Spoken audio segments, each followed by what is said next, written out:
Hey guys, my name is Rachel and welcome back to my channel, or if you're new here, welcome to my channel. So the case that we are going to be going over today is such a bizarre one and it is so completely baffling. It's absolutely insane how someone can be with you 1 second and then just be gone the next, never to be seen again. That's pretty much exactly what happened in this case. This is yet another one of those cases where someone was showing very obvious signs of mental distress and there should have been different steps taken, but the proper actions just were not taken. We saw a very similar scenario with the Deanne Hastings case and the Emma Filipoff case. Women who were clearly struggling and in desperate need of intervention, but who just did not receive the care and the attention that they needed. Again, this is such a bizarre case with a lot of conflicting stories and some unclear information. Most of the details from this case come from the accounts of those around her. So while we want to kind of trust what they have to say, we can never be 100% sure since a lot of it really is just word of mouth and not any hard actual facts. You will see what I mean in just a few minutes, but just keep that in mind as we go throughout this video. But either way, with that being said, today we are going to be talking about the unsolved disappearance of Asha Kreimer. Asha Kreimer was born May 2nd, 1989 in Australia, where she lived for a majority of her life until 2010 when she moved to Albion, California with her sister and obtained dual citizenship. Now, I couldn't find a ton about her background and her growing up, but as far as I can tell about her just from reading about her case, I get the feeling that her and her sister were extremely close and she seemed like a very outgoing and adventurous girl. Now, after moving to California, she met a man from Albion, California named Jahmai Gale, who quickly became her boyfriend after he invited her and her sister to his birthday party. After this, they had a pretty decent relationship by all accounts and actually ended up moving in together where they had a farm with 2 dogs, a cat, and chickens.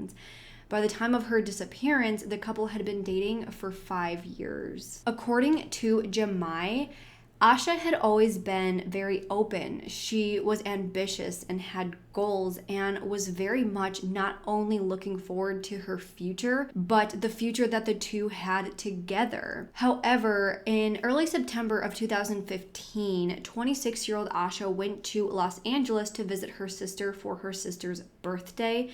And when she came back from Los Angeles, Jahmai said that she seemed to have completely changed. He said that she seemed extremely depressed and seemed to be experiencing some pretty significant mental health issues all of a sudden. He said that she would always say that she didn't love herself and she didn't know how she was ever going to love herself and just had this general negative outlook on herself and life all of a sudden. Of course, he tried telling her how amazing she is, how good of a person she is, how she always goes out of her way to do things for others. He tried taking her to her favorite places, making her favorite foods, but nothing seemed to really make her happy. He just kind of felt hopeless because it seemed like no matter what he did, she just could not get herself out of this funk. It was frustrating and kind of odd because she had never exhibited any sort of mental health issues in the past. And like I said, she had always been this very upbeat and happy person. Now, later that month in September, Asha's childhood best friend, Sally, came from Australia to visit her. The 2 girls had actually grown up together and Sally had even stayed with Asha and her family at their home for a short period of time when they were children. When Sally went over to Asha's house, of course, the 2 women started catching up and started looking at photos of their childhood. For most of us, this is pleasant, looking back on the memories that we shared with our childhood friends. However, as they were looking at photos, they came across a photo of a house, and according to Jahmai, Asha told Sally that she had been abused in this house, but had pushed it out of her mind for years, trying to forget. She didn't really say much more, but after this, according to Sally and Jahmai, she went into this state of catatonia and seemed to just enter this extremely strange mental state. After this incident, those around her noticed that she was just in this constant depressed state. Like I said earlier, she had been experiencing some depression, but after this, it seemed like it got a lot worse. Suddenly, she just was not sleeping, and when she actually did sleep, she would wake up in the middle of the night screaming about the death of her father. Asha's father had passed when she was younger, and obviously this is very traumatic, but she had never had night terrors like that before, ever. It got to a point where Asha had even made a comment about harming herself. So after this comment, of course, Jahmai asked her if she wanted to talk to someone professionally. On September 18th, he called several different counselors and even the crisis hotline, but everyone who he had called that day pretty much just said that all of the clinic offices were closed and won't open again until Monday. They said that if things did start escalating, though, to take her to the ER. The next day, September 19th, Jahmai took Asha out to lunch, but she just would not touch her food the entire time. Asha said that she wanted to call her mom, but was going to wait until they got home from lunch. However, once they got home, Jahmai handed Asha the phone to call her mom, but instead of calling her mom, she actually dialed 911 and handed the phone back to Jahmai. And he asked her, "Do you want me to call 911?" And she just nodded her head yes. So of course they went to the hospital and Asha was checked in and put into a wheelchair. However, as they were pushing her wheelchair into her room, she actually just stood up, started holding her arms out, and just kind of booked it out of the ER. At this point, Jahmai had no idea what to do. She was just running for the wind. So he asked the hospital staff what to do, and they kind of just said to follow behind her, but don't actually chase her, don't get too close, and to call the police. So of course he followed her out of the building, and she actually ran a couple of blocks, and during this time he actually saw her trying to get into the car with some random family who obviously was not having it. They did not let her into the car. But after that, some random guy pulled over and he actually asked to give her a ride. But according to Jahmai, this guy looked really sketchy and he did not want Asha to get into the car with him. And at this point, this guy actually saw Jahmai looking at him, so he just drove off right away. So luckily, she didn't get into the car with him, and in my opinion, this does kind of show that maybe he was kind of creepy because, you know, after the guy saw Jahmai looking at him, he drove off because he probably, maybe, possibly had bad intentions. But either way, she did not get into the car with him and she just continued on. After all of this, the Fort Bragg police finally showed up and they tried to restrain Asha, but she refused to cooperate. Her behavior was so odd and potentially dangerous that the officer at the scene actually declared her as a danger to herself and others and took her back to the ER. However, she did not get to the ER without a fight. It took several police officers to actually hold her down and get her to the hospital. After getting to the hospital, she remained completely uncooperative and refused to have her vitals taken or anything like that. She was at the point where she was fighting the police and the hospital staff so hard that they had to strap her down to the hospital bed, and she just laid there fighting and screaming.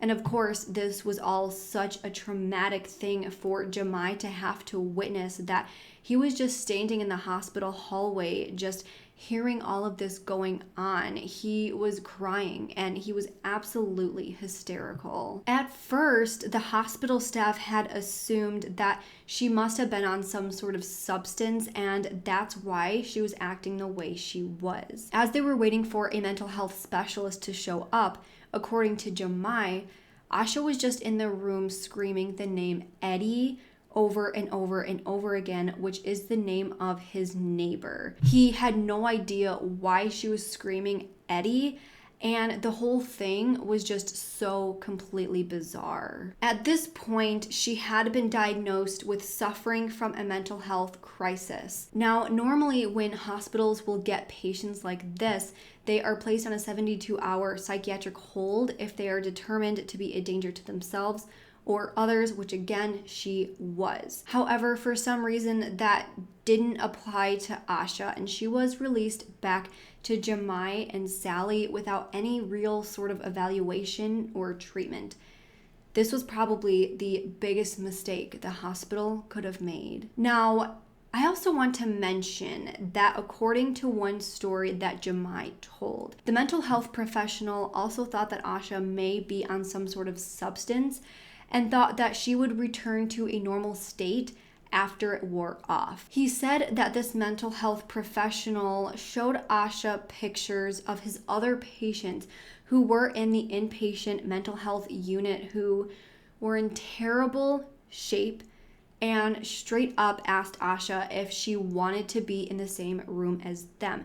Now you can imagine what kind of state these people were in, but of course, this freaked her out and she just agreed to leave, and she didn't want to be put into a room with the kinds of people that he was showing her. Now, if this is true, this is absolutely appalling and very unprofessional. Now, this was just from one interview with Jahmai, and there's no hard proof of this, so I'm not exactly sure if this is 100% for sure how it went down, but either way, I did just want to note that that's what Jahmai said happened. Now, Asha's mother, Jeannie, who is actually a nurse herself, went back to that hospital to speak to the officer who was on scene and to the hospital staff, and the police officer described the scene at the hospital as a complete mess and said that he feels responsible for making the bad decision of letting her go. Now, at this point, I do want to mention that, like I said earlier,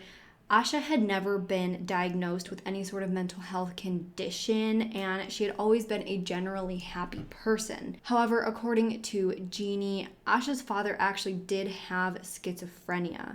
It got to the point where he was in the Australian Army, but he had to leave because of it.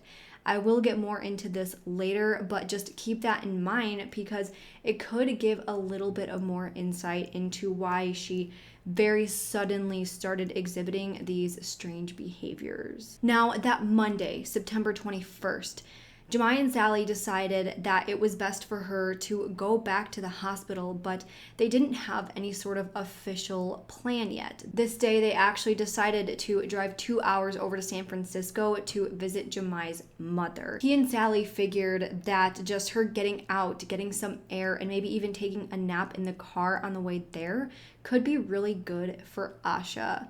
Now, on the way there, they stopped at the Point Arena Lighthouse and then stopped to eat breakfast at the Rollerville Cafe in Point Arena around 9:30 a.m. They ordered their food, but Asha once again did not touch her food and was just sitting there in silence the entire time. As they were about to walk out of the restaurant, Sally said that she needed to go to the bathroom, and a few seconds after Sally went to the bathroom, Asha said that she needed to go to the bathroom as well. After Asha walked off to go to the bathroom, Jahmai went to his car to wait for them. But after sitting in his car for a few seconds, he realized that he probably shouldn't leave Asha out of sight, so he went back into the cafe. However, despite only having her out of his sight for literally just a few minutes, it was already too late. As he was walking in, he saw Sally walking out. As she was walking out, she asked Jahmai where Asha was, and he was like, "Wasn't she with you in the bathroom?" And they quickly realized that Asha was just gone. Now, real quick, I do want to describe kind of the layout of this cafe. So the bathroom wasn't actually inside the cafe. The cafe was in an area around a bunch of other shops. And so for this particular cafe, they would have had to walk outside of the cafe in order to get into the bathroom. So Asha could have left the cafe to go to the bathroom and just completely left the vicinity without walking out of the cafe's front doors in front of Jahmai. Because I know that can be kind of confusing. How did she walk out if he was only in the car for a few seconds? It's because the bathroom wasn't necessarily inside of the cafe. Again, there can be some confusion about that, but once you know the cafe's layout, it makes a lot more sense on how she could have gotten away with no one seeing. But either way, the second that they realized that Asha wasn't there, they started searching the area. According to one of the workers who saw her right before she went missing, she seemed irritated and she was walking barefoot and wearing black skinny jeans and a gray hoodie. She had also left without taking her phone, her purse, her keys, or her credit cards with her, so she really just didn't have any sort of identification on her. Sally and Jahmai continued to search for Asha until about 2 p.m. that day, until Sally asked Jahmai to drive them back to the house, which was about 45 minutes away. So he did. They drove back to the house, picked up their 2 dogs, and returned back to the area where Asha went missing. As they were driving back, they called the police, of course, to report Asha missing. And once they reached the Point Arena area, they did notice a sheriff looking around the area. However, it's at this point that this entire thing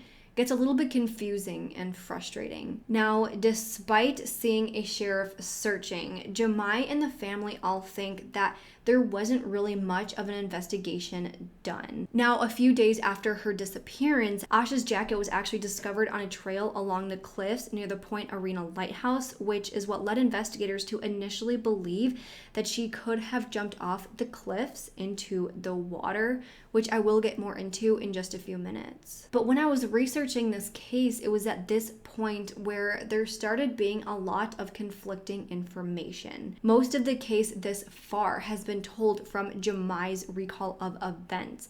However, there are a few things that Jeannie, Asha's mother, says a little bit differently. So I'm going to try my best to present this information in a more understandable manner, but it does get a little bit confusing because I'm going to kind of go back to events that we already talked about, but kind of talk about what Jeannie's mother has to say about it. So before I get into any theories in this case, I'm going to mention a few things that Jeannie said about the time before Asha went missing. Now, according to an interview with Jeannie, both Asha and Sally had experienced the childhood trauma of losing their fathers both at a young age and both after a mental breakdown. Apparently, the two had actually been having a very heavy conversation about their father's deaths, and that's what really caused her to go into this catatonic state. Jeannie also stated that Asha's father had actually had a very similar mental breakdown around the same age that Asha was. Now, the statement that I mentioned earlier about Asha seeing a photo of a house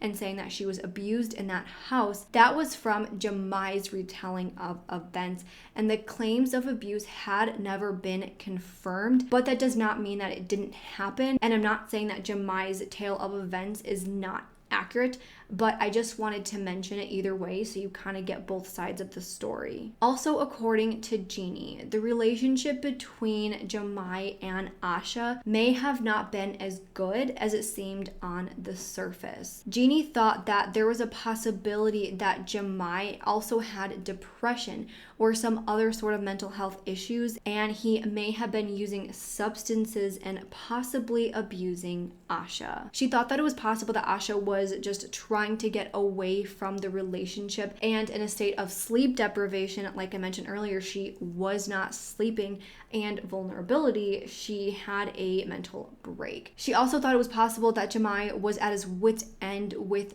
Asha after acting out, and possibly also due to his own mental health issues. She also mentioned that throughout this entire investigation, since the moment that Asha had even started having issues, that no one's really been honest with her. Apparently, when Asha first had her mental break after leaving the hospital the first time, Jahmai told her that they were going to go back to the hospital, but was very vague about it. She also said that he didn't really have a good explanation of what really happened at the hospital in the first place.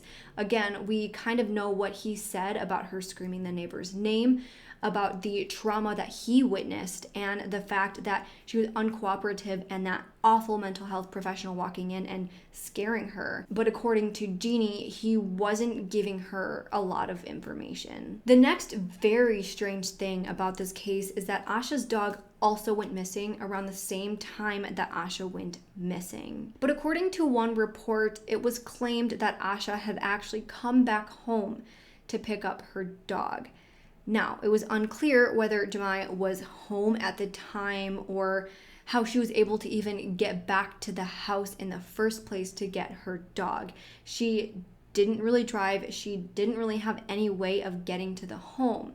But apparently, Jahmai had a bunch of different stories about what happened to her dog and was just uncooperative with Jeannie overall.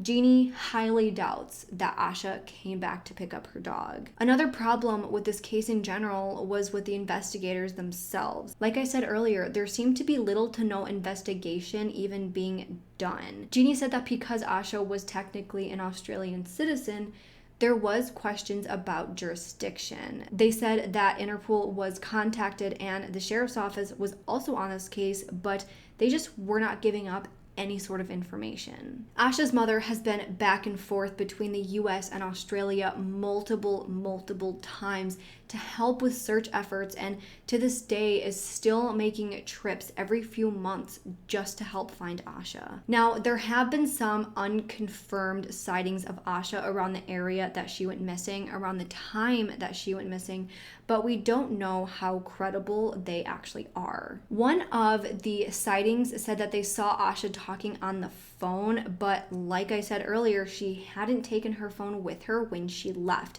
So either she had someone else's phone or it was someone else completely who they had just mistaken for Asha. The other sightings of her were pretty much around the same area on the same day that she went missing, and I haven't really seen any more past that day. So at this point, no one really has any sort of idea what possibly could have happened to Asha. There's no more information to go off of really, and all we have is the account of the days and hours leading up as told by Jahmai and bits and pieces from her mother. So now I'm going to get into the possible theories in this case. So the first theory, which I kind of hinted at earlier, is that Asha willingly decided to step off of the cliffs that were near where they had been eating breakfast that morning. Now, it is very abundantly clear that she was suffering some sort of mental health crisis.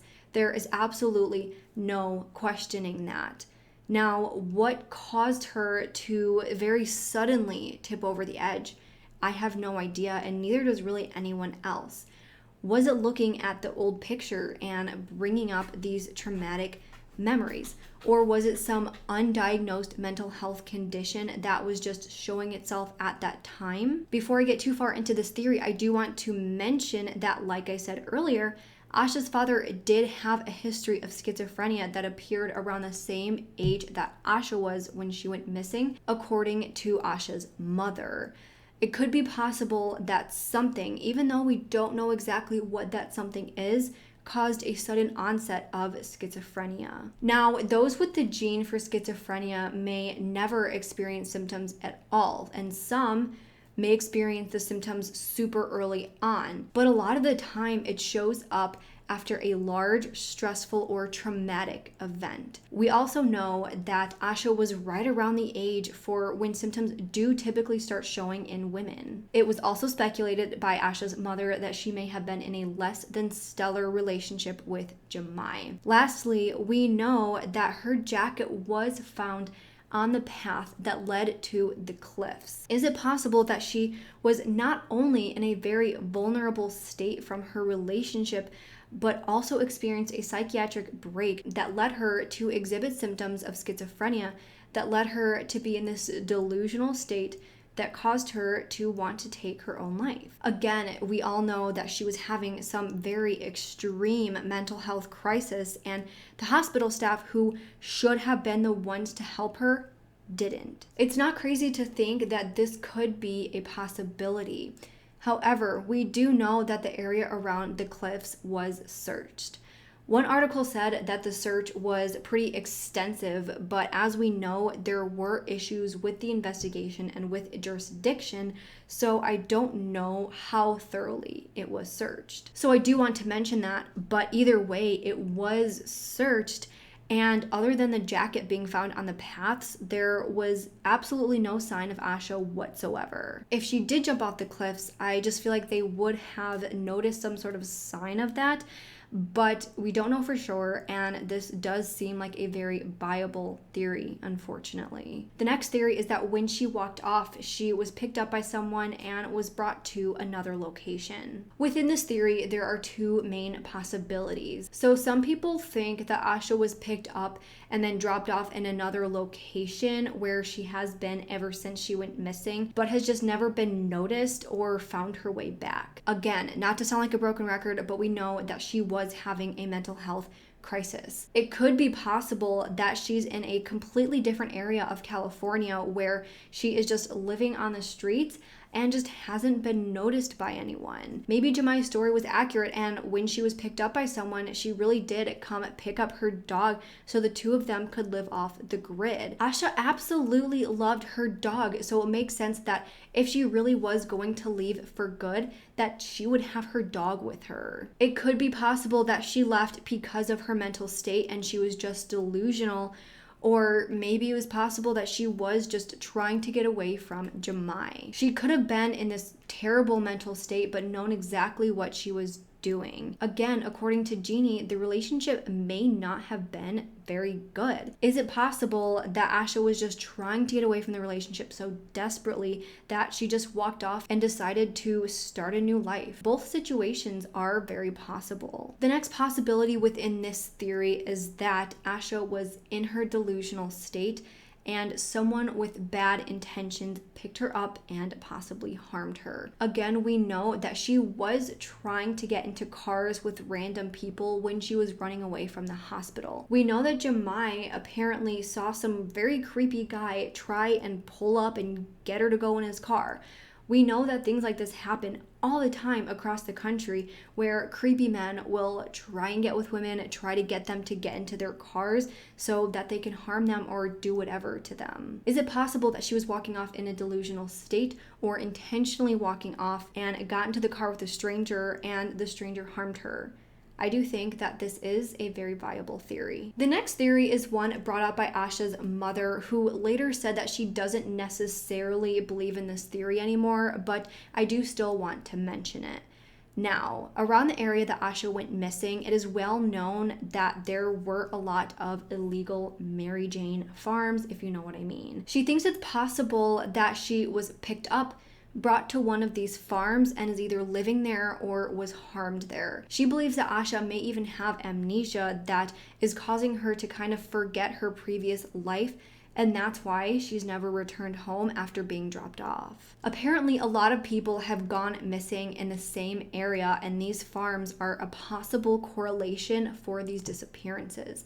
So, in my opinion, this does seem a little bit far-fetched, but her mother is the one who knows her best and knows the area a lot better than me. So I just wanted to throw this theory out there. Now, the last theory is one that Asha's mother also thinks is possible, and that is that Jahmai may have had something to do with her disappearance. Now, again, Jeannie thinks that there is a possibility that there was some sort of abuse in the relationship. She thinks that Asha may have been trying to get away from the relationship, so maybe he did something to her.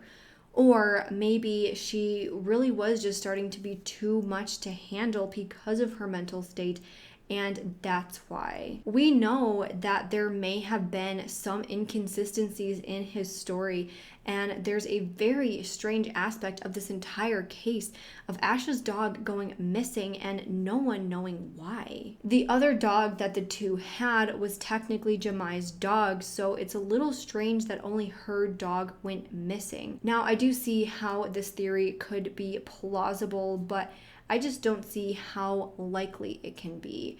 We know that the three of them were seen in public right before Asha went missing, Plus, Asha's friend was right there with them when this entire thing happened. I just don't personally see how he would have had the opportunity to do something to her in the very, very brief window of time from when Sally was with them to when she was in the bathroom. Plus, I didn't see any sources where Sally talked about possible abuse in the relationship. Now, I haven't really seen much from Sally in general in any of these sources, and I can definitely see why she hasn't said much about this case in general, but I do think that if she noticed signs of abuse and that if there was something sketchy going around about this situation, that she would have come out and said something, or it would have been reported. She would have told someone, in my opinion. And of course, I don't think that there is any scenario where she's involved at all. I just don't think that this theory is very realistic due to the sheer logistics and the circumstances surrounding her disappearance.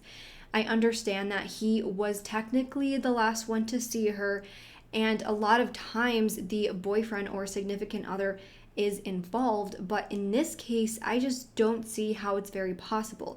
It could be true that there were signs of abuse, that there was history of abuse, that their relationship wasn't that great, and maybe he wasn't treating her the best. Again, I don't know. We don't have any proof of that necessarily, but that doesn't mean that I think that it's very logistically possible that he could have done something to her, given the situation and the scenario that we know. So other than those four main theories, there really isn't any more to this case. Again, this is just such a bizarre case where she was literally there 1 second, then gone the next. Literally within seconds, she was just gone. I personally feel like the first two theories are the most likely just because of how all of this went down. I think that she very well could have walked off and went off the cliff, or that she could have just gotten into the car with someone. Now, I don't think that it's very possible that she could have just walked off to another location very far in California by herself without someone picking her up, because I do think that at that point, again, with her just walking around, someone would have noticed her and found her. But it is something to think about as well. I do personally hope that she is out there and alive somewhere, but I just don't know how likely it is given the circumstances. There was the perfect opportunity right in front of her to be helped, but unfortunately, those responsible for helping her simply didn't. Jahmai did everything he could, in my opinion, by taking her to the hospital and trying to get her help. However, that wasn't enough because the people at the hospital whose job it is to help people in these situations just did not do enough. And now she's just gone, never to be seen again. This is another woman who was literally screaming for help that she just didn't get, and now she's gone. It happens far too often, and it's scary and so unfortunate. Asha Kreimer was 26 years old when she went missing from Point Arena, California on September 21st, 2015. She is about 5 foot 10 inches, 145 pounds, with dark curly hair and olive skin. Anyone with any sort of information related to the disappearance of Asha Kreimer is asked to call Detective Luis Espinoza at 707-463-4107 or the Mendocino County Sheriff's Office tip line at 707-234-2100. So that is pretty much all I have for this case, and now I want to know what you guys think. Do you think that she is out there living her life on the streets off the grid? Do you think that she's still out there in some sort of delusional state? Or do you think that someone picked her up? Or do you think that she may have ended her life that day? Or do you think that something completely different happened that we're not even thinking of? Please let me know in the comments below. So that is all I have for today's video. If you did like this video, please make sure to leave this video a thumbs up and subscribe to my channel. I put out new true crime and mystery videos every single week. Make sure to go ahead and follow my Twitter and Instagram. Both will be linked in the description box below. If you have any sort of case suggestions, please email them to me at RachelShannonCases@gmail.com. Every single case that I've been covering have been suggestions from you guys, including this one, and I read every single suggestion I get, so please do not be afraid to email me with suggestions. With that, I hope you guys have a great week, and I hope to see you next time. Bye!